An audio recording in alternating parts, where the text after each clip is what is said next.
ระยะពេល4ឆ្នាំកន្លងមកនេះក្រុមហ៊ុនក៏ចង់អរគុណទៅដល់អតិថិជនដែលតែងតែរួមដំណើរនិងគាំទ្រជាមួយផលិតផលរបស់ខាងក្រុមហ៊ុនតែក៏មានអតិថិជនមួយចំនួនដែលពួកគាត់ធ្លាប់តែរួមដំណើរជាមួយនឹងក្រុមហ៊ុនពីដំបូងឡើយប៉ុន្តែបន្ទាប់មកពួកគាត់ក៏ចាប់ផ្ដើមស្រាប់តែ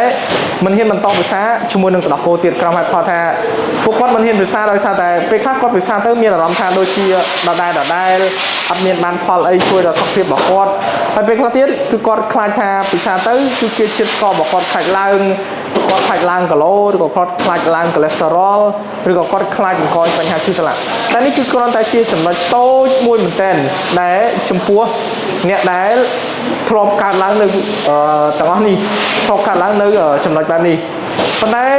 ខ្ញុំនៅតែផ្ដល់ទំនុកចិត្តនិងក៏ដូចជាសេចក្តីជឿជាក់មកលើទឹកដោះគោព្រោះថានៅពេលដែលយើងចាស់ឬក៏អ្នកដែលកើតទំនោរផ្អែមមិនមានអ្វីដែលសម្រាប់ផ្ដល់ជូននៅសុខភាពរបស់គាត់ទេ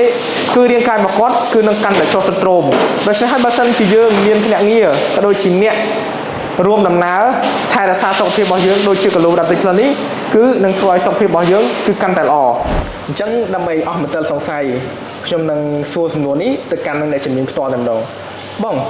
ពេលដែលយើងផលិតដោះគោ Global Diabetic Plus ដំបូងហ្នឹងតើអ្វីដែលយើងគិតដល់មុនគេបងមិនមែនបង្កើតទឹកដោះគោដែលមានគ្រឿងផ្សំច្រើនជាងគេនោះទេប៉ុន្តែគឺធ្វើយ៉ាងម៉េចដើម្បីឲ្យអ្នកជំងឺទឹកនោមផ្អែមមានជំរើសបន្ថែមនៅសារធាតុចិញ្ចឹមមួយទៀតដែលសមស្របតាមតម្រូវការរបស់ពួកគាត់ដូច្នេះហើយបានជារូបមន្តរបស់ Global Diabetic Plus នឹងមិនត្រឹមតែផ្ដោតទៅលើការត្រួតពិនិត្យរបបអាហារូបត្ថម្ភប៉ុណ្ណោះទេប៉ុន្តែថែមទាំងយកចិត្តទុកដាក់ចំពោះបញ្ហាដែលអ្នកជំងឺទឹកនោមផ្អែមតែងតែជួបប្រទះប្រចាំថ្ងៃផងដែរការបន្ថែមនៅ Isomal ដែលត្រូវបានប្រើប្រាស់នៅក្នុងទឹកដោះគោ Global Diabetic Plus នឹងវាមានសន្ទុះជាតិស្ករទាបជួយឲ្យជាតិស្ករ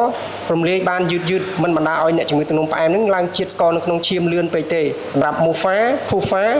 ជួយបញ្ចុះសម្ពាធឈាមធ្វើឲ្យ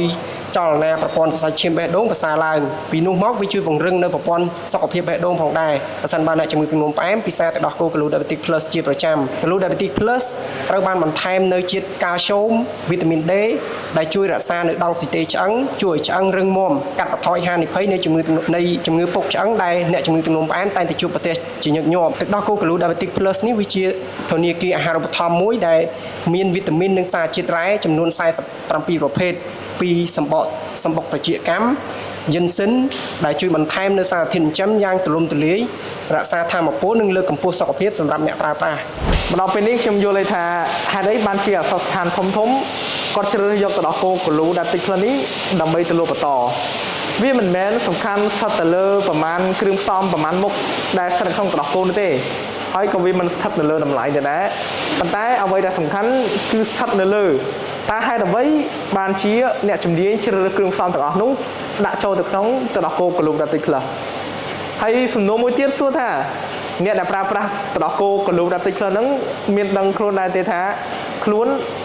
បានជ្រើសរើសទឹកដោះគោក៏ដូចជាអាហារូបត្ថម្ភត្រឹមត្រូវសម្រាប់សុខភាពរបស់ពួកគាត់